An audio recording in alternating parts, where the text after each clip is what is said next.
Integrals एक बहुत बड़ा चैप्टर है, तो हम क्या करने वाले हैं, हम उसको दो पार्ट में डिवाइड करने वाले हैं। पहले हमने देखा इंडेफिनिट इंटीग्रेशन, आज हम देखेंगे डेफिनेट इंटीग्रेशन। अगर आपको डेफिनेट इंटीग्रल से क्वेश्चन आया तो प्रॉपर्टी बेस्ड ही आएगा, ये बात आपको दिमाग में क्लियर रखनी है।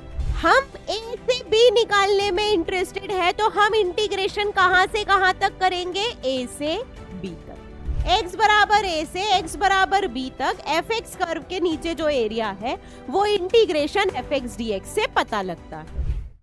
हेलो बच्चा लोग, welcome to this amazing platform of NCERT वाला। आज की क्लास में हम लोग माइंड मैप बना रहे हैं आपके चैप्टर इंटीग्रल्स का second part which is definite integrals, जिसमें मैं आपको पहले भी बता चुकी हूँ कि इंटीग्रल्स एक बहुत बड़ा चैप्टर है। तो हम क्या करने वाले हैं, हम उसको दो पार्ट में डिवाइड करने वाले हैं। पहले हमने देखा इंडेफिनिट इंटीग्रेशन, आज हम देखेंगे डेफिनेट इंटीग्रेशन। ऑल राइट, ठीक है। अगर डेफिनेट इंटीग्रेशन का आपको माइंड मैप बनाना है तो आपको उसमें क्या क्या चीजें पढ़नी रहेंगी। आप सबसे पहले पढ़ोगे first fundamental theorem of calculus. Basically calculus के फर्स्ट फंडामेंटल थ्योरम इंटीग्रल से रिलेटेड है, उसका कंक्लूजन क्या होता है। Second fundamental theorem of calculus, उसके बाद आप देखोगे कि यार हमने इंडेफिनिट इंटीग्रेशन करना तो सीख लिया है, अगर कोई डेफिनेट इंटीग्रेशन करने का बोले तो हम उसको किस तरीके से कर सकते हैं, है ना। इंडेफिनिट इंटीग्रेशन करके हम लिमिट्स को यूज करके कैसे डेफिनेट इंटीग्रेशन कर सकते हैं। फाइनली आएगा most important point of definite integration which is properties of definite integration, which is properties of definite integration and कुछ उससे रिलेटेड इंपॉर्टेंट रिजल्ट्स। मैं प्रॉपर्टी पे थोड़ा सा फोकस करना चाह रही हूं। क्यों बताऊं कि अगर आपको डेफिनेट इंटीग्रल से क्वेश्चन आया तो प्रॉपर्टी बेस्ड ही आएगा, ये बात आपको दिमाग में क्लियर रखनी है ना। अगर डेफिनेट इंटीग्रल से क्वेश्चन आया तो प्रॉपर्टी बेस्ड ही आने वाला है। उसका रीजन क्या है, वो रीजन भी मैं समझाऊंगी अभी, वो रीजन भी हम समझेंगे कि क्यों प्रॉपर्टी बेस्ड आने वाला है। और प्रॉपर्टीज कोई बहुत सारी नहीं है, बहुत 6-7 प्रॉपर्टीज है। उन प्रॉपर्टीज को अच्छे से पढ़ लो, आराम से हो जाएगा क्वेश्चन, आराम से हो जाएगा, ठीक है। तो चलो स्टार्ट करते हैं with first fundamental theorem of calculus. First theorem में क्या बात हुई है, बेसिकली देखो कैलकुलस की बात होती है तो सबसे पहले एक फंक्शन आ जाता है fx। मान लो एक फंक्शन fx तुम्हारे पास इस तरीके से दिया हुआ है, ठीक है।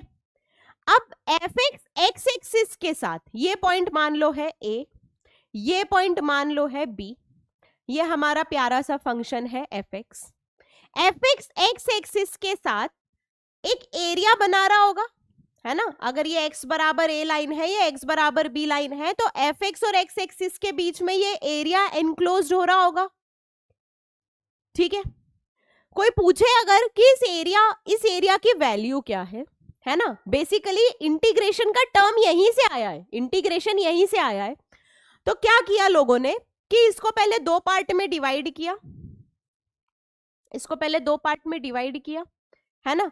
फिर आपने एक ये रेक्टेंगल और एक ये रेक्टेंगल, ये दो रेक्टेंगल का एरिया तुमने बोला कि यार इस कर्व के एरिया से थोड़ा सा ही छोटा है तो अप्रोक्सीमेटली उतना ही है। कोई एक नया जन आया, उसने बोला दो नहीं 3 पार्ट में डिवाइड करो। भाई दो नहीं 3 पार्ट में डिवाइड करो कर्व के इंटरनल रीजन को।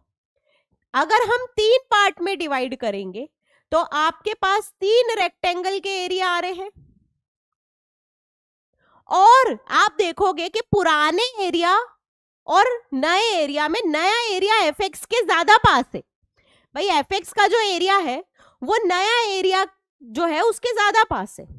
ऐसे ही किसी ने 4 पार्ट में डिवाइड किया, 5 पार्ट में, 6 पार्ट में, ऐसे छोटे छोटे छोटे छोटे छोटे छोटे छोटे छोटे रेक्टेंगल्स बनते गए। ऐसा टाइम आ गया कि आपके पास इनफाइनाइट छोटे छोटे रेक्टेंगल्स है ना। और उस इनफाइनाइट रेक्टेंगल्स का सम करके आपको ये पूरा एरिया मिल जाएगा, है ना। इतने छोटे छोटे छोटे छोटे इनफाइनाइट रेक्टेंगल्स है, उनका सम करके आपको ये एरिया मिल जाएगा। वो जो इनफाइनाइट रेक्टेंगल्स का सम है वो और कुछ नहीं होता है, वो होता है integration from A to b F x D x, है ना। रीड कैसे करते हैं, इंटीग्रल साइन है एफ एक्स डी एक्स तो वैसा का वैसे ही है, नीचे और ऊपर लिखने वाला नंबर को बोलते हैं integration from A to b, यानी हम ए से बी के बीच में एफ एक्स और एक्स एक्सिस के बीच में एरिया निकाल रहे हैं, है ना। एक्स बराबर ए, एक्स बराबर बी, इन दो पॉइंट्स के बीच में एफ एक्स और एक्स एक्सिस के बीच में एरिया निकाल रहे हैं। क्या ऐसा इसका ये मतलब है कि आगे एरिया नहीं होगा? हो सकता है हो, भाई एफ एक्स का एरिया आगे भी एक्स एक्सिस के साथ बन सकता है। हम ए से बी निकालने में इंटरेस्टेड है तो हम इंटीग्रेशन कहां से कहां तक करेंगे, ए से बी तक। हम इंटीग्रेशन कहां से कहां तक करेंगे, ए से बी तक। आ गई बात समझ, आ गई बात समझ, ठीक है। इसका मतलब एरिया फंक्शन, मान लो एरिया फंक्शन कुछ आया, उसका डिफरेंशिएशन और कुछ नहीं होता है, एफ एक्स होता है ना। और डिफरेंशिएशन इंटीग्रेशन एक दूसरे की रिवर्स प्रोसेस है, रिवर्स प्रोसेस है तो एफ एक्स का इंटीग्रेशन और कुछ नहीं होता है, एरिया फंक्शन होता है, ठीक है। एरिया फंक्शन का डिफरेंशिएशन एफ एक्स होता है ना। तो फर्स्ट थ्योरम एकदम सिंपल भाषा में सोचें तो बोल रहा है कि integration from A to b F x D x represents area under the curve, area under the curve fx from xa to xb। x बराबर a से x बराबर b तक एफ एक्स कर्व के नीचे जो एरिया है वो integration F x D x से पता लगता है, वो integration F x D x से पता लगता है। फर्स्ट थ्योरम क्लियर हो गया, फर्स्ट थ्योरम क्लियर हो गया, ठीक है। नेक्स्ट सेकेंड थ्योरम पर अगर हम आए, सेकेंड थ्योरम क्या बोलता है, बहुत सिंपल सी चीज बोलता है। आपने इंडेफिनिट इंटीग्रेशन कर लिया है, बहुत अच्छे से कर लिया है, तो सेकेंड थ्योरम बोलता है कि इफ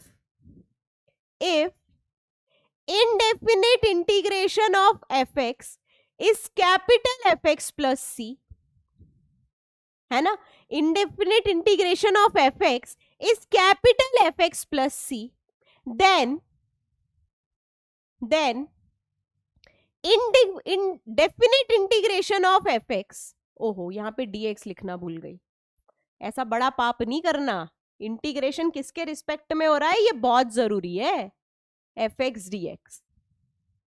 हाँ, then definite integration of F X from A to B will be equals to F B minus F A, है ना। बेसिकली हो जाएगा F B plus C minus F A plus C, तो C और C cancel out हो जाएगा, जो constant of integration हम इंडेफिनिट में लेते हैं ना वो कैंसिल आउट हो जाएगा। तो बेसिकली डेफिनिट इंटीग्रेशन क्या है, डेफिनिट इंटीग्रेशन कुछ नहीं है, डेफिनिट इंटीग्रेशन बोल रहा है कि तुम एक काम करो, इंडेफिनिट इंटीग्रेशन कर लो और फिर इंडेफिनिट इंटीग्रेशन करके सी लिखने की जरूरत नहीं है, इंडेफिनिट इंटीग्रेशन के रिजल्ट में अपर लिमिट माइनस लोअर लिमिट डाल दो। इंडेफिनिट इंटीग्रेशन के जो वैल्यू आई है उसमें x की जगह लिखो अपर लिमिट माइनस फिर x की जगह लिखो lower limit. It's as simple as that. Definite integration इतना आसान होता है जैसे कि integration of sine X D X सभी दुनिया जानती है कि होता है minus cos X plus C. Agreed, agreed. तो definite integration of sine X D X from X बराबर 0 टू पाई बाय 2, मैं फर्स्ट क्वाड्रेंट में पूछ रही हूं कि साइन एक्स का 0 से पाई बाय 2 में डेफिनेट इंटीग्रेशन क्या होगा, तो ये हो जाएगा माइनस कॉस एक्स। अब इसमें क्या करेंगे हम, नीचे लिखेंगे 0, ऊपर लिखेंगे π/2। ऐसा लिखने का मतलब क्या है बताऊं? ऐसा लिखने का मतलब है कि ऊपर वाली वैल्यू डालो इसमें, माइनस नीचे वाली वैल्यू डालो इसमें। ऊपर वाली वैल्यू पुट करा, माइनस नीचे वाली वैल्यू पुट करी, तो आएगा minus of cos π/2 minus of cos 0। ठीक है, एक cos का माइनस है और एक लिमिट का माइनस है, तो minus cos π/2 minus cos 0। All right, cos π/2 का वैल्यू कितना होता है? cos π/2 का वैल्यू होता है 0, माइनस इंटू माइनस होता है +1। cos 0 का वैल्यू कितना होता है? cos 0 का वैल्यू होता है 1, तो ये आंसर आ गया 1, ये आंसर आ गया 1। और इनफैक्ट हम अगर फर्स्ट फंडामेंटल थ्योरम को इससे कंबाइन करें तो आपको एक बात पता चल रही है कि ये है एक्स एक्सिस, ये है वाई एक्सिस, और ये हमारा साइन का ग्राफ है, आगे जाके ऐसे ही जा रहा है, ये है 0 से π/2। तो बेसिकली 0 से π/2 में साइन एक्स का एक्स एक्सिस के साथ जो एरिया है वो 1 के बराबर आ रहा है, यानी ये एरिया का वैल्यू कितना है? ये एरिया का वैल्यू है 1 के बराबर, क्योंकि डेफिनेट इंटीग्रेशन 0 से π/2 कर रहे हो तो 0 से π/2 का कर्व का एक्स एक्सिस के साथ एरिया मिलेगा। Is that clear? ठीक है, तो फर्स्ट थ्योरम बोलता है कि कुछ नहीं, डेफिनेट इंटीग्रेशन से आपको कर्व का एरिया मिलता है from one point two another point with x axis. Second theorem बोलता है कि डेफिनेट इंटीग्रेशन में कुछ नहीं करना है, इंडेफिनेट करो और फिर अपर लिमिट रखो, इंडेफिनेट में माइनस लोअर लिमिट रखो, कांस्टेंट ऑफ इंटीग्रेशन रखने की जरूरत नहीं। और इसका एक फिक्स आंसर आता है, इसका एक फिक्स आंसर आता है, इसीलिए इसको बोला जाता है डेफिनेट इंटीग्रेशन। फिक्स आंसर है, इंडेफिनेट में सी की वैल्यू बदली तो आंसर बदलेगा, इसमें आंसर फिक्स है, तो डेफिनेट इंटीग्रेशन। भाई आंसर 1 ही है, 1 से बदल नहीं सकते तुम, 1 ही आएगा इसका आंसर। ठीक है, आ गई बात समझ में? फर्स्ट और सेकेंड थ्योरम बहुत अच्छे से समझ में आ गए। ठीक है, अब फर्स्ट और सेकेंड थ्योरम अगर अच्छे से समझ में आ गए हैं तो तुम्हें क्वेश्चन भी आराम से कर दोगे। चलो कोई अच्छा सा क्वेश्चन करते हैं।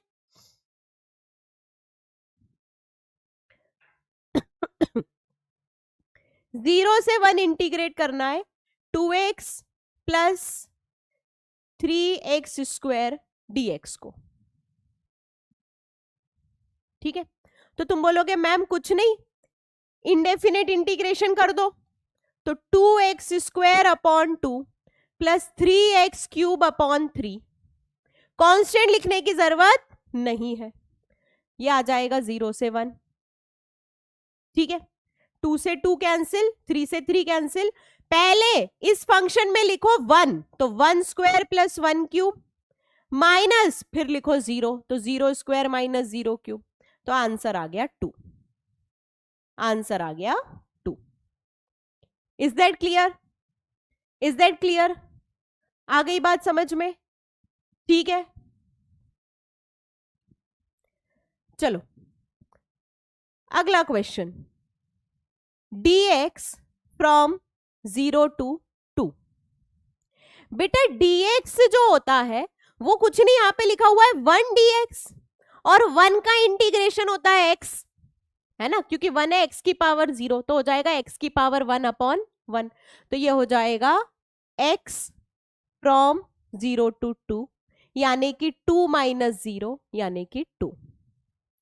इनफैक्ट तुमको जब डायरेक्टली dx का इंटीग्रेशन करना है फ्रॉम a to b, तो इसको हम क्या लिख सकते हैं? b माइनस a, इसको हम क्या लिख सकते हैं? b माइनस a, है ना।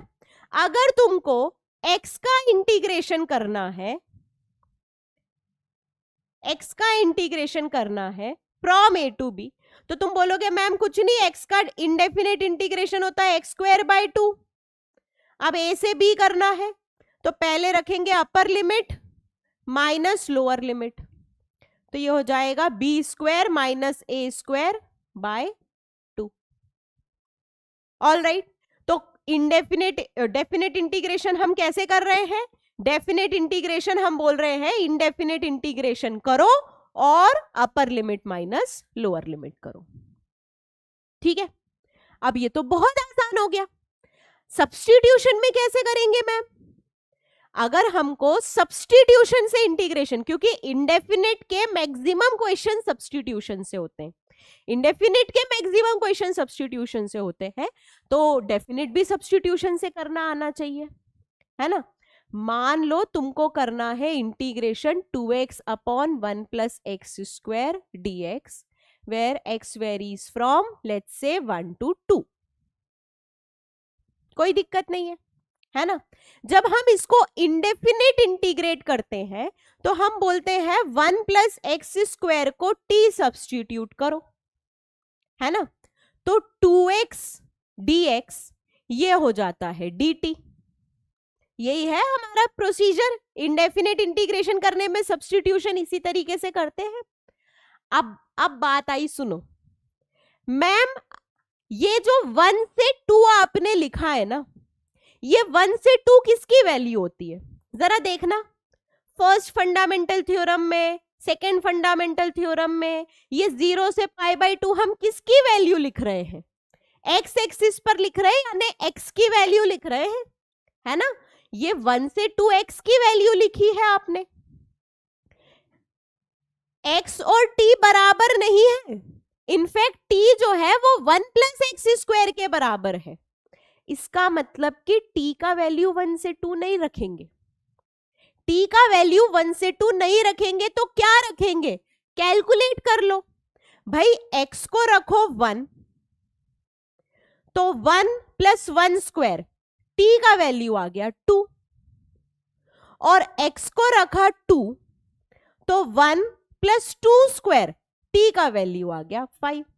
ऐसे ही लिखते हैं ताकि याद रहता है कि x बराबर 1 पे t बराबर 2, x बराबर 2 पर t बराबर 5, है ना। हम जब सब्स्टिट्यूशन करते हैं तो हमको लिमिट्स भी सब्स्टिट्यूट करनी पड़ेगी। जो भी यहां पे लिखा होता है, एक और तरीके से समझो इस चीज को, जो यहां पे लिखा है ना वो dx इसकी लिमिट है। तो जब तुम dx की जगह dt लिखोगे तो अब लिमिट किसकी होनी चाहिए? अब लिमिट t की होनी चाहिए, अब लिमिट t की होनी चाहिए। तो तुम्हारे पास आ जाएगा 2x dx की जगह लिखा dt, 1 प्लस एक्स स्क्वायर की जगह लिखा t, और t का लिमिट है 2 से लेके 5 तक। t का लिमिट है 2 से लेके 5 तक।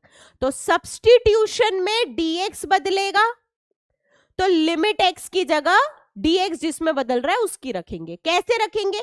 हमारे पास एक इक्वेशन है और हमारे पास x की वैल्यू तो है ही, x की वैल्यू इसमें पुट करो, t की वैल्यू मिलती जाएंगी। x की वैल्यू 1 पुट करी, t का वैल्यू 2 मिला, x का वैल्यू 2 पुट किया, t का वैल्यू 5 मिल गया। ठीक है, तो आपके पास आंसर आ जाएगा ln t फ्रॉम 2 to 5, यानी कि ln 5 माइनस ln 2। इसको हम प्यार से ln ऑफ 5/2 भी लिख देते हैं। लॉग की प्रॉपर्टी है ना, log m माइनस log n log m/n होता है, तो वो प्रॉपर्टी लगा के 5/2 भी लिख देते। Is that clear? Is that clear? All right, यहां तक कोई भी डाउट तो नहीं है? सब्स्टिट्यूशन का यूज करके लिमिट्स कैसे बदलना है ये चीज अच्छे से समझ में आ गई, क्योंकि ये चीज इंपॉर्टेंट है। इस चीज को हम बहुत फ्रीक्वेंटली यूज करेंगे। सब्स्टिट्यूशन कर रहे हो तो लिमिट्स कैसे बदलनी है ये चीज को हम बार बार यूज करने वाले हैं, है ना। चलो एक और क्वेश्चन करते हैं,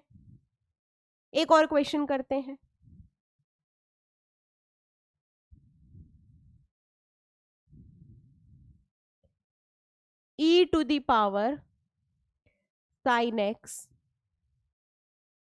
into cos x dx from 0 to π/2। ठीक है, अभी x का वैल्यू है 0 to π/2, इसको सब्स्टिट्यूशन से सॉल्व करना है। तुम बोलोगे मैम कोई दिक्कत नहीं है, e to the power sin x को अगर मैं t सब्स्टिट्यूट करूं तो इसका डिफरेंशिएशन होता है e to the power sine x into cos x, chain rule से, है ना। e की पावर x का e की पावर x, फिर साइन x का कॉज x, और फिर x का dx। ये चीज हो जाएगी dt, ये चीज हो जाएगी dt, और साथ ही साथ लिमिट्स भी बदलेंगे। जब x का वैल्यू 0 है तो साइन x 0 है तो e की पावर 0, x का वैल्यू 0 तो e की पावर 0, t का वैल्यू 1, और जब x का वैल्यू पाई बाय 2 है तो साइन पाई बाय 2 होता है 1, यानी e की पावर 1, t का वैल्यू है e की पावर 1 यानी e। ठीक है, आ गई बात समझ में। तो x की लिमिट 0 से पाई बाय 2 है तो t की लिमिट 1 से e हो जाएगी। अब हम इस पूरे को dt लिख सकते हैं, इस पूरे को dt लिख सकते हैं। तो आपका इंटीग्रेशन हो गया dt फ्रॉम 1 टू e, और ये तो सीधे सीधे हो जाता है e minus 1। That is your answer, that is your answer. ठीक है, सब्स्टिट्यूशन में सिर्फ ये चीज ध्यान रखनी है, बाकी पूरा इंडेफिनिट जैसा चलने वाला है। ध्यान क्या रखना है, ये जो dx है इसका वैल्यू लिमिट होती है। तो अगर तुम dx की जगह dt लिख रहे हो तो फिर लिमिट t की रहेगी, x की नहीं रहेगी। और t की लिमिट निकालने के लिए तुम्हारे पास एक इक्वेशन रहेगी, उस इक्वेशन का यूज कर लो, उस इक्वेशन का यूज कर लो। आई बात समझ में, आ गई बात समझ में। ठीक है, तो अब हम आ जाते हैं डेफिनेट इंटीग्रेशन के सबसे इंपॉर्टेंट पॉइंट पर, which is properties of definite integration. मैंने बोला कि क्वेश्चन आएगा तो प्रॉपर्टीज से ही आएगा। कोई बच्चा बोलेगा क्यों ma'am, what is the reason? Reason ये है बच्चा लोग कि आपसे अगर देखो अभी तक आप क्या कर रहे हो, आप इंडेफिनेट इंटीग्रेशन करके अपर लिमिट माइनस लोअर लिमिट कर रहे हो। अगर क्वेश्चन वाले को इंडेफिनेट इंटीग्रेशन ही कराना है तो वो इंडेफिनेट इंटीग्रेशन से दे देगा ना क्वेश्चन। उसको डेफिनेट इंटीग्रेशन में चेक करना रहता है आपका प्रॉपर्टीज का यूसेज, कि आपको प्रॉपर्टीज यूज करना आती है या नहीं। और मैक्सिमम प्रॉपर्टी बेस्ड जो क्वेश्चंस होते हैं वो इंडेफिनिट से नहीं हो पाते। उनको इंडेफिनिट से करने जाओगे तो ऐसा रायता फैलेगा कि समेट ही नहीं पाएंगे। तो इसका मतलब प्रॉपर्टी ही लगानी पड़ेगी, है ना। देखो पेपर बनाने वाला जब पेपर बना रहा है तो उसके पास पूरी एक सिलेबस है और उसको कोशिश करके ऐसा पेपर बनाना है कि वो ऑलमोस्ट पूरा सिलेबस उस पेपर के थ्रू चेक कर पाए कि आपने वो सारी चीजें समझी है या नहीं, आपके उन सारे कंटेंट के जो कंसेप्ट्स हैं वो क्लियर है या नहीं। तो इंटीग्रेशन में उसके पास मान लो 3 क्वेश्चन है देने के, तो इंडेफिनिट के लिए इंडेफिनिट देगा, पर डेफिनेट के लिए वो ऐसा कभी क्वेश्चन नहीं देगा जो सीधे इंडेफिनिट से हो जाए। वो क्वेश्चन क्या देगा, वो क्वेश्चन देगा डेफिनेट की प्रॉपर्टीज का, वरना फिर डेफिनेट की प्रॉपर्टीज कैसे चेक होंगी। आई बात समझ में, आ गई बात समझ में। जैसे एरिया में वो इंटीग्रेशन का क्वेश्चन नहीं देगा, एरिया में वो एरिया के कंसेप्ट से रिलेटेड देगा, करना उसमें भी इंटीग्रेशन ही है, लेकिन कंसेप्ट कौन सा चेक होगा ये जरूरी है। ठीक है, इनफैक्ट प्रीवियस ईयर्स के अगर आप पेपर निकालो तो मैक्सिमम क्वेश्चन एक कॉमन प्रॉपर्टी से ही आते हैं। तो हम एक एक कर कर सारी प्रॉपर्टीज पढ़ते जाते हैं। चलो स्टार्ट करते हैं। प्रॉपर्टी नंबर 1, सीक्वेंसिंग इंपॉर्टेंट नहीं है प्रॉपर्टी की, कि तुम बोलो मैम हमको प्रॉपर्टी नंबर 1 प्रॉपर्टी नंबर 2 कौन सी है एग्जैक्टली वैसे याद रखना है। नहीं बेटा, तुमको सिर्फ प्रॉपर्टीज याद होनी चाहिए, है ना। प्रॉपर्टीज के स्टेटमेंट, जैसे डिटर्मिनेंट्स में प्रॉपर्टीज के स्टेटमेंट याद होने चाहिए। प्रॉपर्टी नंबर 1 बोलती है कि a to b fx dx ये हो जाएगा a to b ft dt, ये हो जाएगा a to b fm dm। यानी अगर नॉर्मल भाषा में समझें तो वेरिएबल को एग्जैक्टली चेंज करने से, x की जगह t की जगह m रखने से डेफिनेट इंटीग्रेशन को कोई फर्क नहीं पड़ता है। ऐसा क्यों, ऐसा क्यों? अगर मैं बोल रही हूं कि स्मॉल fx का इंटीग्रेशन है capital F x plus C. तो ये बात सभी जानते हैं, ये बात सभी जानते हैं कि स्मॉल एफ टी का इंडेफिनिट इंटीग्रेशन हो जाएगा कैपिटल एफ टी प्लस सी, और स्मॉल एफ एम का इंडेफिनिट इंटीग्रेशन हो जाएगा कैपिटल एफ एम प्लस सी। भाई इसी कंसेप्ट पर तो पूरा सब्स्टिट्यूशन वाला मेथड बेस्ड है कि आपका अगर कोई फंक्शन का इंटीग्रेशन कोई दूसरा फंक्शन है तो फंक्शन का वेरिएबल बदल दो तो इंटीग्रेशन का फंक्शन सेम रहेगा, बस दूसरे वेरिएबल में रहेगा। ठीक है, इस केस में इसका डेफिनेट इंटीग्रेशन कितना हो जाएगा? तो तुम बोलोगे मैम कुछ नहीं, capital f B minus capital f a. Why? Second fundamental theorem of calculus. इस केस में इसका डेफिनेट इंटीग्रेशन क्या हो जाएगा? F t d t. Ma'am कुछ नहीं, capital f B minus capital f a, t की जगह अब लिख दिया b minus a. Second fundamental theorem of calculus. इस केस में इसका definite integration a to b क्या हो जाएगा? वही ma'am, capital f B minus capital f a. यानी लिमिट्स रखने पे तो अब वेरिएबल तो रहा ही नहीं, x की जगह भी तुमने b माइनस ए रखा है, t की जगह भी वही काम किया, m की जगह भी वही काम किया, तो तीनों का वैल्यू सेम है ना। इसका मतलब वेरिएबल बदल दो, वेरिएबल बदल दो, एग्जैक्टली x की जगह t रख दिया। डेफिनेट इंटीग्रेशन का वैल्यू नहीं बदलेगा, डेफिनेट इंटीग्रेशन का वैल्यू बिल्कुल भी नहीं बदलने वाला है। क्या ये फर्स्ट पॉइंट हमको अच्छे से समझ में आ गया? फर्स्ट प्रॉपर्टी अच्छे से समझ में आ गई? ठीक है, let's move on to second property. Second property P2। P2 क्या बोलता है? P2 बोलती है, प्रॉपर्टी बोलती है या बोलता है? प्रॉपर्टी बोलती है ना। काम की चीज बोलना हमेशा बोलती ही है ना। जो बोलता है वो काम की बात नहीं बोलता है। चलो, a to b f x D x, इसका इंटीग्रेशन करें। a to b f x D x, इसका इंटीग्रेशन करें, और b to a f x D x का इंटीग्रेशन करें, तो दोनों में केवल और केवल माइनस साइन का डिफरेंस होता है। दोनों में केवल और केवल माइनस साइन का डिफरेंस होता है। इसका मतलब क्या है? इसका मतलब है कुछ नहीं, लिमिट पलटाओ, लिमिट पलटाओ तो आपका इंटीग्रेशन, डेफिनेट इंटीग्रेशन का आंसर नेगेटिव आएगा, है ना। लिमिट पलटाने से आपका डेफिनेट इंटीग्रेशन का आंसर नेगेटिव आएगा। यानी अगर कोई बोले माइनस माइनस या 1 से -2 एफ एक्स डी एक्स लिखा हुआ है, तो या हाँ, तो हम इसको चाहें तो लिख सकते हैं minus of -2 to 1 F x D X. Limit पलटाने से आंसर आपका केवल माइनस साइन में चेंज होता है। और ऑब्वियस सी बात है भाई, देखो इसका वैल्यू है capital f B minus capital f a, इसका वैल्यू है capital f a minus capital f B, minus sign common निकाल लो तो सेम आंसर आ गया, सेम आंसर आ गया। प्रॉपर्टी 2 बहुत इजी हो गई, लिमिट्स को उल्टा पलटा करो तो माइनस साइन चेंज हो जाएगा, माइनस साइन बाहर आ जाएगा। ठीक है, ठीक है।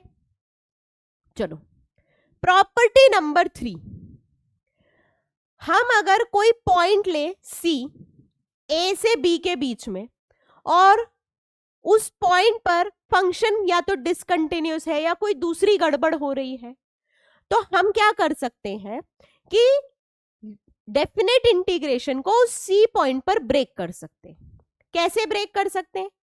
आप लिख सकते हो इसको A से C F x D x plus C से B f x D x, है ना।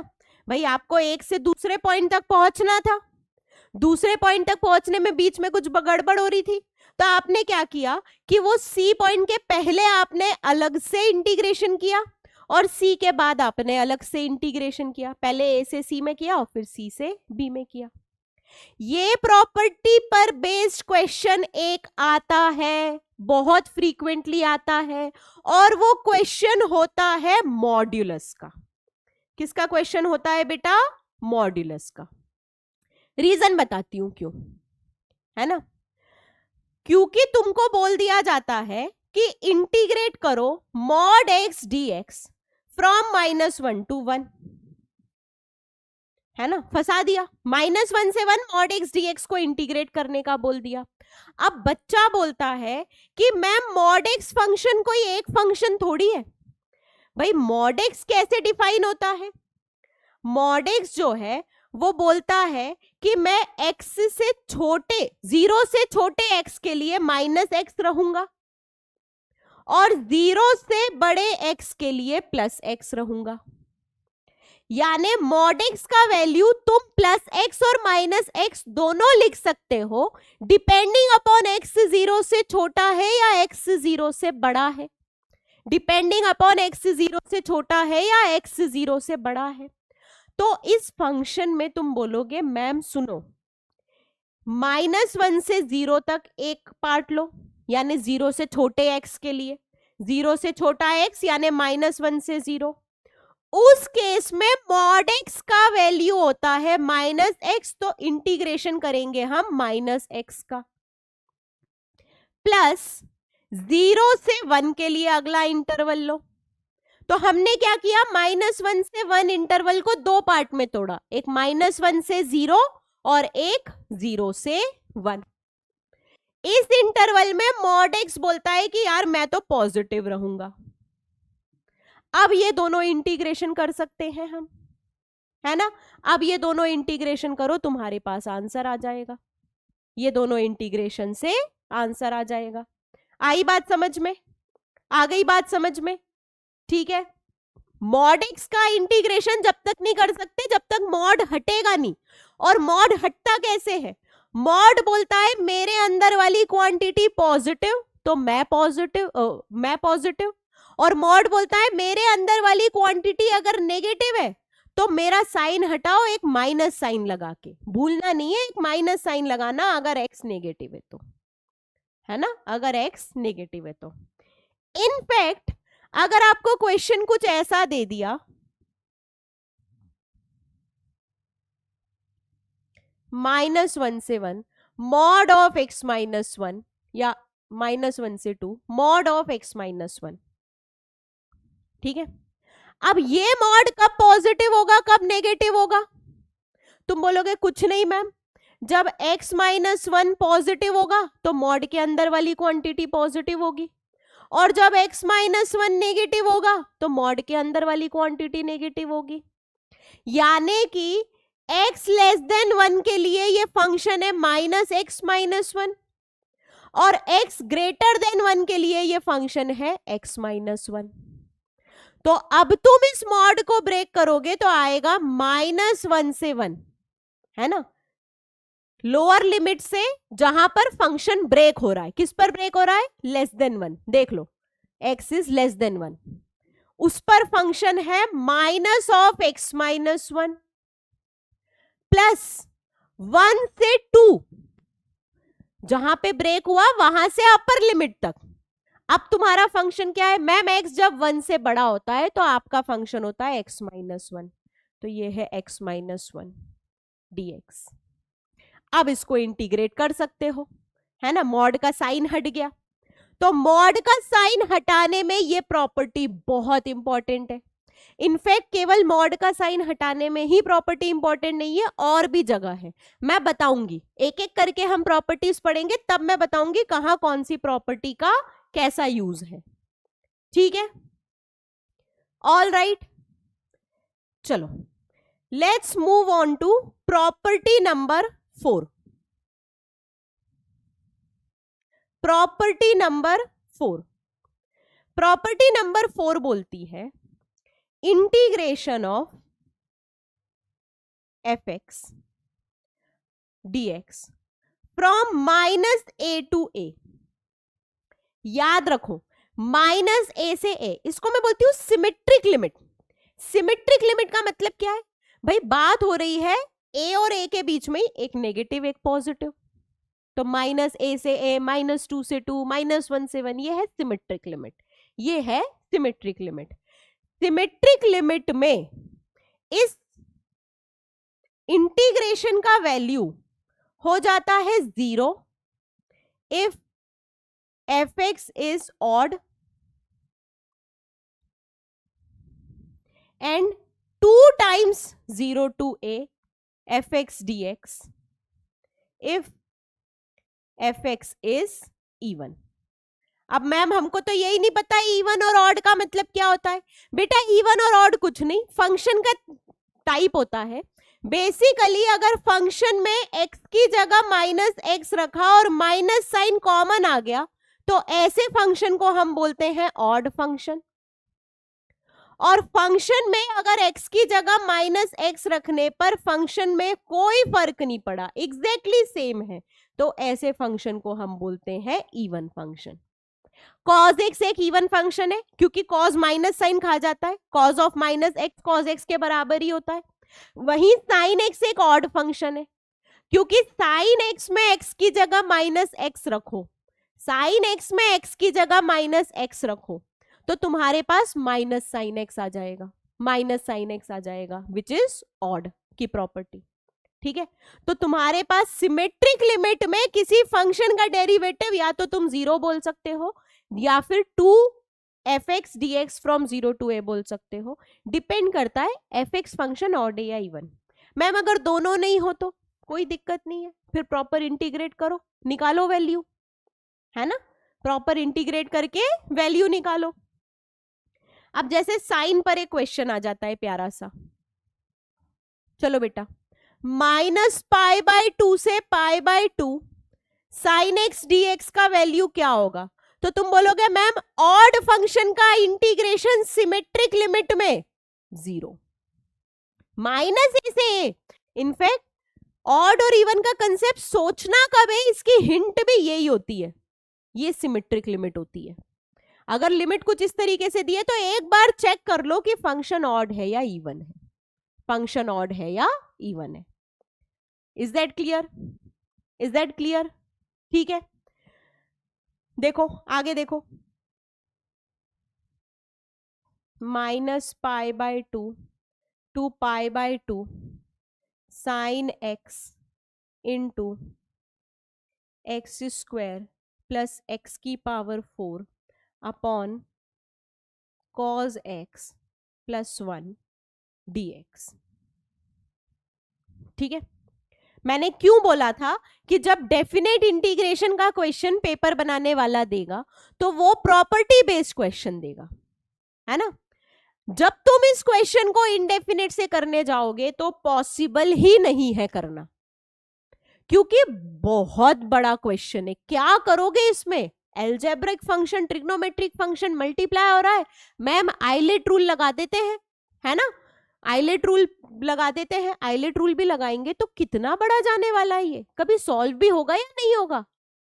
डायरेक्ट देखो, सिमेट्रिक लिमिट है, फंक्शन ऑड है, क्योंकि x की जगह माइनस एक्स रखा तो ये पूरी चीज तो सेम है, लेकिन इसमें से एक माइनस साइन कॉमन आ जा रहा है, तो इसका आंसर है 0, इसका आंसर है 0। इनफैक्ट मैं तो कई बार बोलती हूँ कि एक बहुत भारी सा फंक्शन दिया है जिसमें कुछ समझ ही नहीं आ रहा क्या करना है और सिमेट्रिक लिमिट दी हुई है, तो बस समझ जाओ कि ऑड या इवन चेक करके सीधे आंसर लिखना है प्रॉपर्टी नंबर 4 का, सीधे आंसर लिखना है।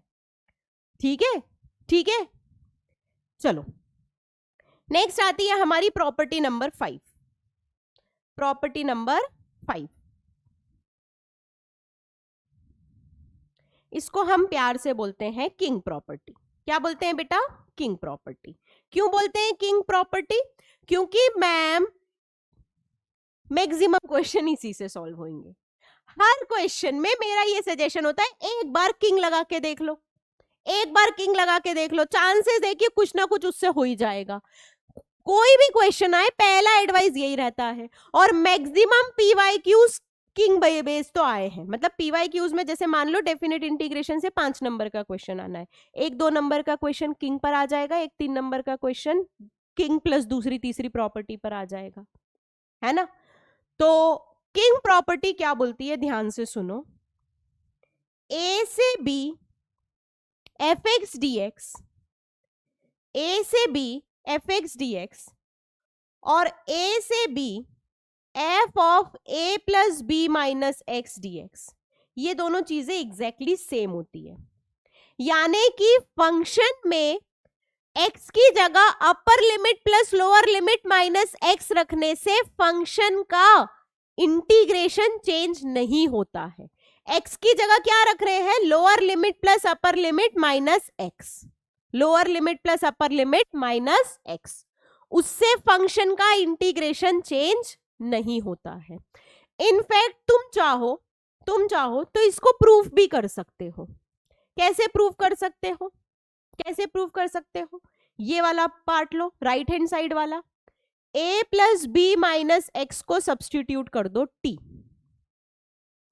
तो x का वैल्यू जब a है तो t का वैल्यू आएगा b, और x का वैल्यू जब b है तो t का वैल्यू आएगा a, और डिफरेंशिएट करोगे बेटा, ये दोनों तो कांस्टेंट है, माइनस एक्स का डिफरेंशिएशन होगा माइनस डी एक्स, टी का डिफरेंशिएशन होगा डी टी, यानी तुम dx की जगह माइनस डी टी लिख सकते हो। तो ये सब्सटीट्यूशन करने से, ये हम RHS को सॉल्व कर रहे हैं, ये सब्सटीट्यूशन करने से तुम्हारे पास आ गया f of a plus B minus x की जगह रखा t, और dx की जगह रख दिया माइनस डी टी, और लिमिट हो गई b टू a, लिमिट हो गई b to a। Minus sign integration के बाहर आ जाएगा तो लिमिट हो जाएगी b to a f t d t. और अगर मैं लिमिट को पलट दूं तो एक और माइनस माइनस में मल्टीप्लाई होके प्लस हो जाएगा, तो मेरे पास आ जाएगा a to b f t d t. Ma'am पर आपने बोला था कि इंडेफिनेट इंटीग्रेशन वेरिएबल पर डिपेंड नहीं करता है, तो क्या हम इसको लिख सकते हैं a to b F x D x? बिल्कुल, a to b F x D x, that's the answer, that is the property, है ना। प्रूफ भी कर लिया हमने, प्रूफ भी कर लिया। कई बार प्रूफ भी आ जाता है, बेसिकली किंग पर क्वेश्चन मैक्सिमम PYQs में आया है। किंग पर क्वेश्चन क्या आता है, proof that this equals to this and hence using this find the integral, और फिर एक इंटीग्रल दे दिया जाएगा जिसमें ये प्रॉपर्टी लगी होगी।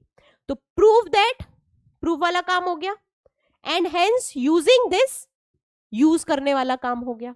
दोनों काम एक क्वेश्चन में पूछ लिए जाते हैं। कम से कम मतलब पिछले 10 साल के प्रीवियस ईयर्स क्वेश्चन में देखो तो 6 बार तो ये क्वेश्चन रिपीट हुआ ही हुआ है ना। 10 में से 6-7 बार तो सेम टाइप का क्वेश्चन रिपीट हुआ है। किंग का यूज करना अभी हम सीखेंगे, किंग को यूज कैसे करना है, क्योंकि क्वेश्चन तो किंग बेस्ड ही आएगा। नेक्स्ट लास्ट प्रॉपर्टी पढ़ते हैं हम, विच इज क्वीन। अब मैम इसका नाम क्वीन क्यों है, वो किंग तो ये क्वीन क्यों? क्योंकि चेस में जब किंग कुछ नहीं करे तो काम कौन करता है असली? क्वीन करती। तो क्वीन कब लगाना है? जब किंग लगाने से कोई फर्क नहीं पड़ रहा है। जब किंग लगाने से कोई फर्क नहीं पड़ रहा है, इसका मतलब क्वीन से काम होगा, इसका मतलब क्वीन से काम होगा।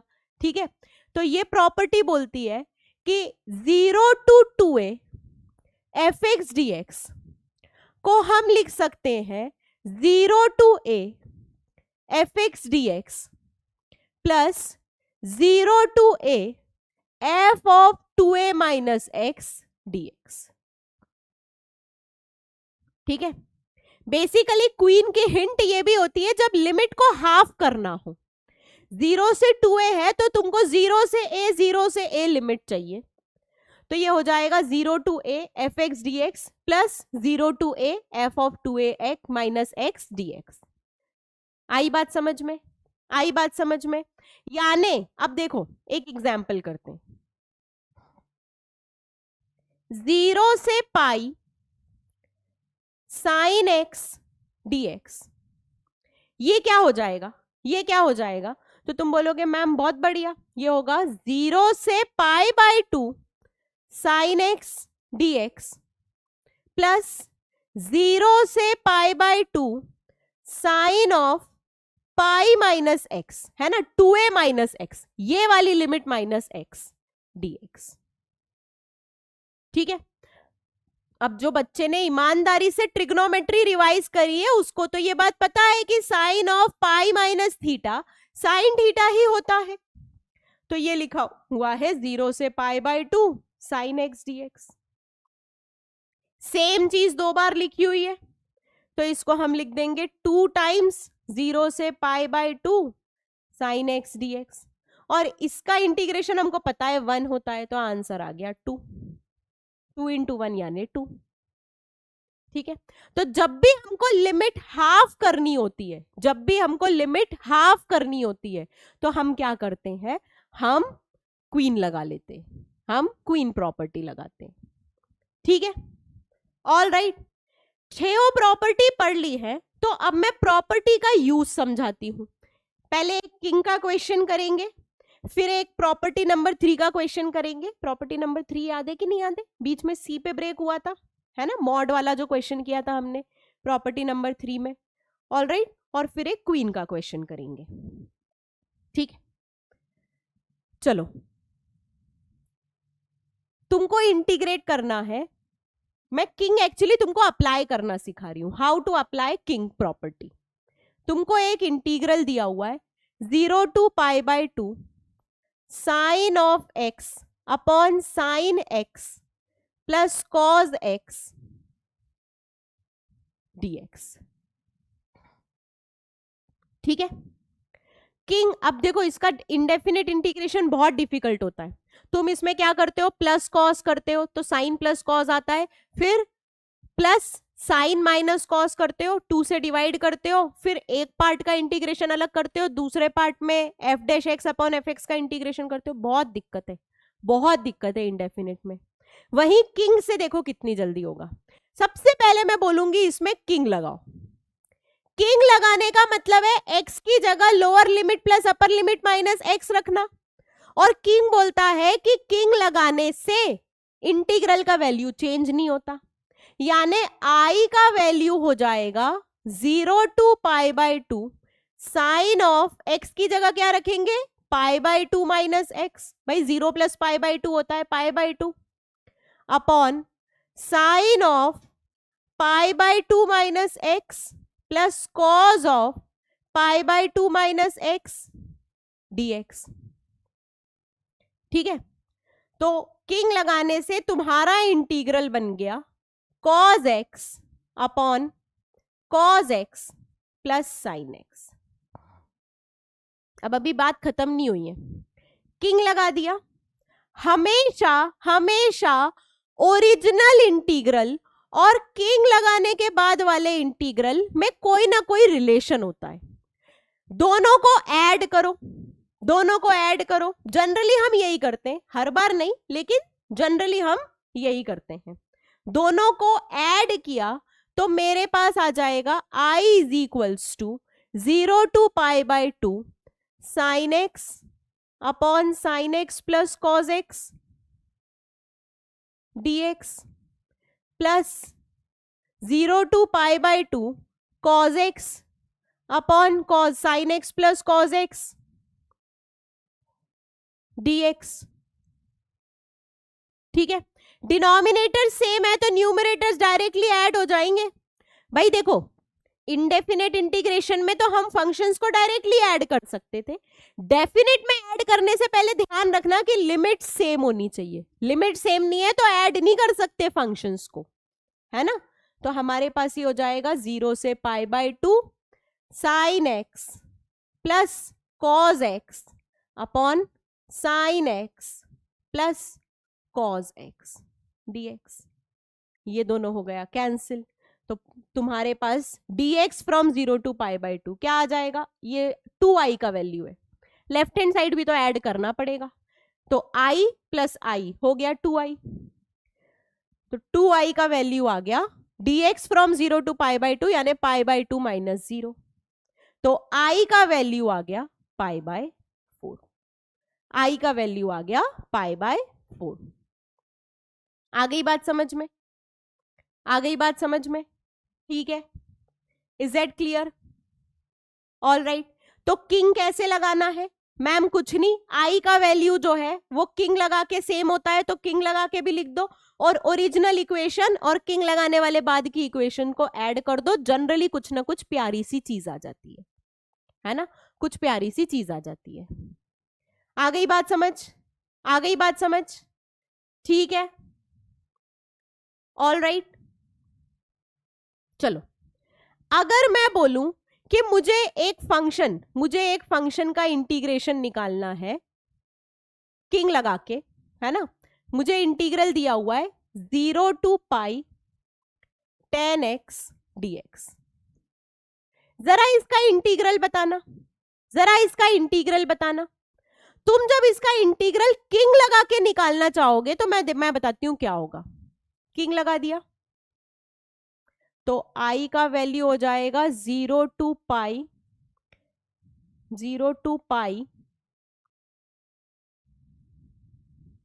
tan of pi minus x dx, यानी i का वैल्यू हो जाएगा tan of pi minus x, tan of 180 minus theta minus 10x होता है, तो माइनस 10x dx। ये है आपका ओरिजिनल इक्वेशन, ये है आपका नेक्स्ट इक्वेशन। दोनों को जरा ऐड करो तो 2i का वैल्यू आ गया 0, क्योंकि सेम चीज विद माइनस साइन ऐड हो रहा है। और बच्चा खुशी खुशी बोल देता है कि मैम इस इंटीग्रेशन का वैल्यू तो 0 है, इस इंटीग्रेशन का वैल्यू तो 0 है ना। इसमें हम एक बहुत छोटा सा पॉइंट मिस कर जाते हैं, जो है प्रॉपर्टी नंबर 3। प्रॉपर्टी नंबर 3 बोलती है कि C पर अगर फंक्शन गड़बड़ कर रहा है, गड़बड़ का मतलब क्या है, डिसकंटिन्यूअस है। अगर A से B में फंक्शन अगर C पॉइंट पर डिसकंटिन्यूअस है तो C पर उसका इंटीग्रेशन हमेशा ब्रेक करके सॉल्व करना है। C पर उसका इंटीग्रेशन हमेशा ब्रेक करके सॉल्व करना है ना। ये भी कोई गलत तरीके से नहीं किया है, लेकिन मैं बताती हूं बेटा, 10x कुछ ऐसा होता है, छोटी छोटी सी चीजें। मैंने क्या बोला, बोर्ड्स में टीचर कॉपी चेक कर रहा है तो वो तुमको नहीं जानता, उसको नहीं पता तुमको क्या आता है क्या नहीं आता है। वो तो तुम क्या लिख रहे हो इसके बेसिस पर जज कर रहा है कि इसका ये कंसेप्ट क्लियर है या नहीं है। ठीक है, तो तुम बोल रहे हो कि मैम देखो 10x का ग्राफ कुछ इस तरीके से होता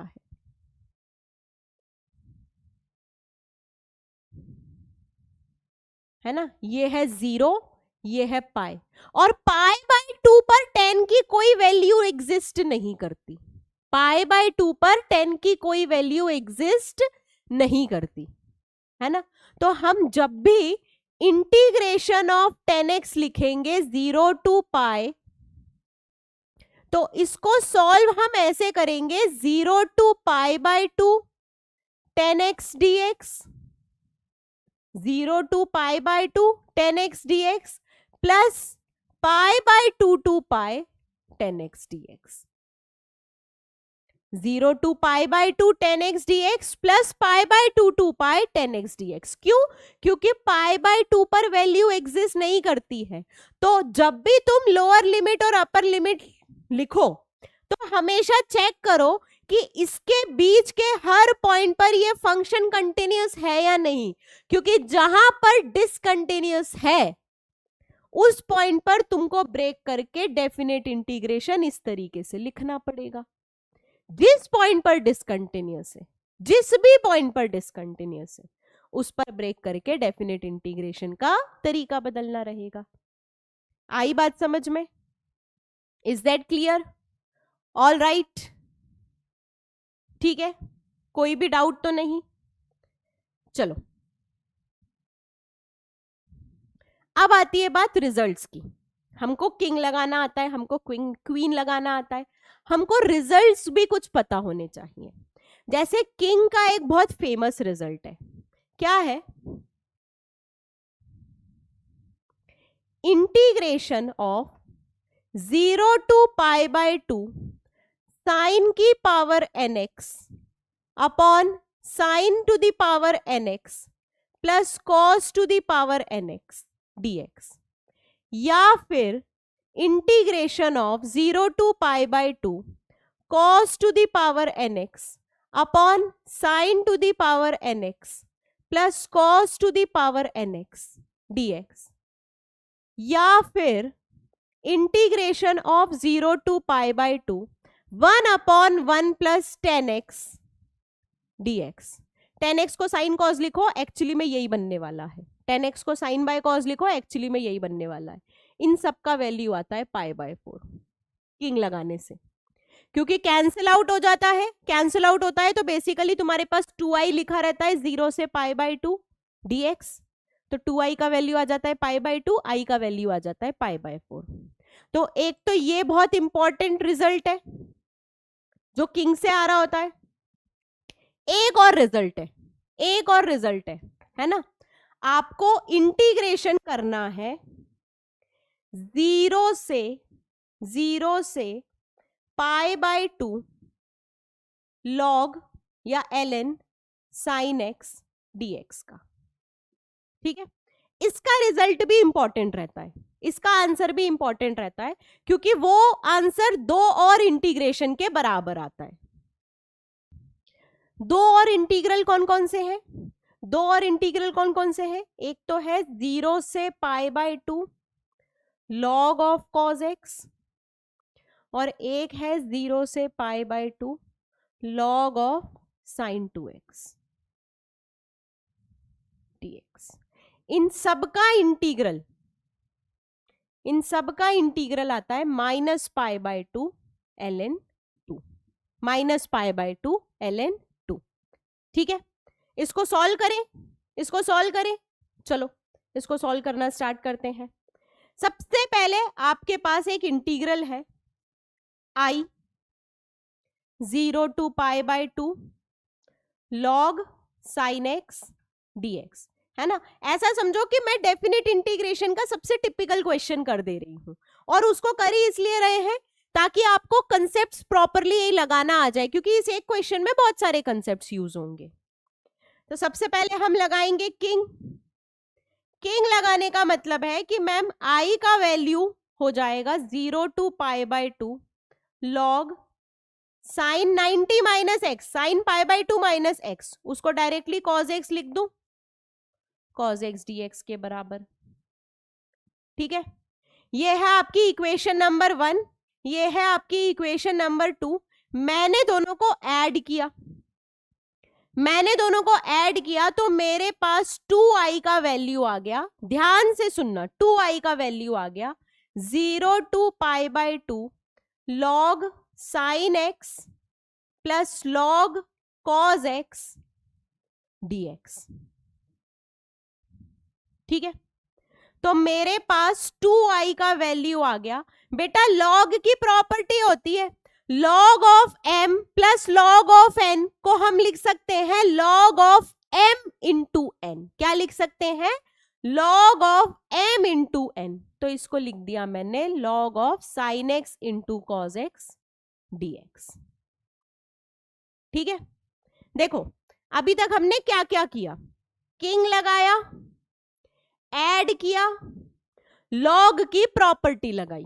अब लॉग की प्रॉपर्टी जैसे ही लगाई ना तो ट्रिग्नोमेट्री बुरा मान गया। ट्रिग्नोमेट्री ने बोला मैंने क्या बिगाड़ा, मुझे क्यों नहीं यूज कर रहे हो। तो हमको एक प्रॉपर्टी याद है, ट्रिग्नोमेट्री की आइडेंटिटी याद है कि 2 sin x into cos x होता है sin 2x के बराबर, यानी कि sin x into cos x को हम लिख सकते हैं sin 2x अपॉन 2, है ना। इसका मतलब 2i का वैल्यू आ गया 0 to pi by 2 log of sine 2x upon 2 dx। ठीक है, ट्रिग्नोमेट्री को बुरा माना था, तो हमने उसको मनाने के लिए ट्रिग्नोमेट्री की आइडेंटिटी लगाई, तो लॉग फिर से बुरा मान गया कि चुपचाप मेरा यूज कर रहे थे तो मेरा यूज करते ना। तो हम फिर से लॉग को मनाने के लिए क्या बोलेंगे, log of m upon n को लिख दो log of m minus log n, फिर से लॉग की प्रॉपर्टी लगा दो, तो 2i हो जाएगा 0 to pi by 2 log of sine 2x dx minus 0 to pi by 2 log 2 log m माइनस log n dx। अब log 2 एक कांस्टेंट है, यानी ये इंटीग्रेशन हम कर सकते हैं, ये इंटीग्रेशन हमको बहुत अच्छे से आता है। अब बात आती है इस इंटीग्रेशन को फाइंड करना, है ना। ये इंटीग्रेशन तो पता है, इस इंटीग्रेशन को फाइंड करना है। तो मैं बोल रही हूं चलो इसको एक नया नाम दे दो I1, इसको एक नया नाम दे दो I1। हमको अब I1 को निकालना है। I1 है 0 to pi by 2 log of sine 2x dx। ठीक है, तो मैं सब्स्टिट्यूट करूंगी, मैं बोलूंगी बेटा 2x को रखो t। ठीक है मैम, 2x को t रखा तो x जब 0 है तो t भी 0 है, लेकिन x जब पाई बाय 2 है तो t का वैल्यू हो जाएगा पाई, और 2 इंटू dx हो जाएगा dt, यानी dx हो जाएगा dt बाय 2, dx हो जाएगा dt बाय 2। तो आपके पास ध्यान से सुनना, I1 का वैल्यू आ गया 0 to pi log of sine 2x की जगह लिखा 2x की जगह लिखा t, और dx की जगह लिखा dt अपॉन 2। कोई दिक्कत नहीं। I1 हो जाएगा 1 upon 2 0 to pi log of sine t dt। ठीक है, तुम बोलोगे मैम ये तो ऑलमोस्ट सेम क्वेश्चन होता अगर ये लिमिट 0 से पाई ना होके 0 से पाई बाय 2 होती। तो हमको लिमिट आधा करने का तरीका पता है, लिमिट को आधा करने का तरीका होता है क्वीन। तो अगली प्रॉपर्टी जिसको हम लगाएंगे वो है क्वीन। क्वीन बोलती है कुछ मत करो, लिमिट को आधा करके लिखो, तो 0 से pi by 2 log of sine t dt plus 0 से pi by 2 log of sine pi minus t। अब sine pi minus x sine x ही होता है, तो ये भी हो गया log of sine t dt, है ना। इसको डायरेक्ट इसलिए लिख दिया क्योंकि क्वीन के एग्जाम्पल में यही क्वेश्चन कराया मैंने कि 0 से pi log sine x dx, या साइन x dx को हम लिख सकते हैं 2 times 0 to pi by 2 sine x dx। ठीक है, तो ये दोनों तो ऐड हो गए, तो I1 आ गया 1 बाय 2 into 2 0 to pi by 2 log of sine t dt, 2 से 2 कैंसिल। अब मेरा एक क्वेश्चन है बेटा, ये तो log of sine x dx के बराबर ही होगा, क्योंकि डेफिनेट इंटीग्रेशन क्या पहली प्रॉपर्टी है कि x की जगह t रख दो तो डेफिनेट इंटीग्रेशन चेंज नहीं होता है, यानी कि ये लिखा हुआ है 0 to pi by 2 log of sine x dx। ठीक है, यानी I1 का वैल्यू किसके बराबर है मैम, वो तो I है, तो I1 जो है I के बराबर है, I1 जो है I के बराबर है। चलो इस इक्वेशन में पुट करें, फाइनल इक्वेशन क्या है हमारी, फाइनल इक्वेशन में पुट करें 2i है, 2i है, I1 की जगह मैंने लिख दिया I minus 0 to pi by 2 ln 2 dx। ठीक है, ऑल राइट।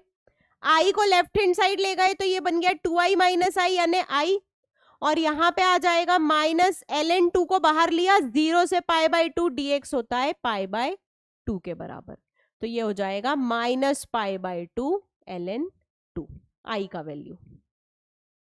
ठीक है, और इसी के प्रूफ में हमने साथ साथ ये भी प्रूफ कर दिया कि 0 से pi by 2 log sign 2x भी I के बराबर होता है, और ये भी प्रूफ कर दिया कि 0 से pi by 2 log cos x भी I के बराबर होता है।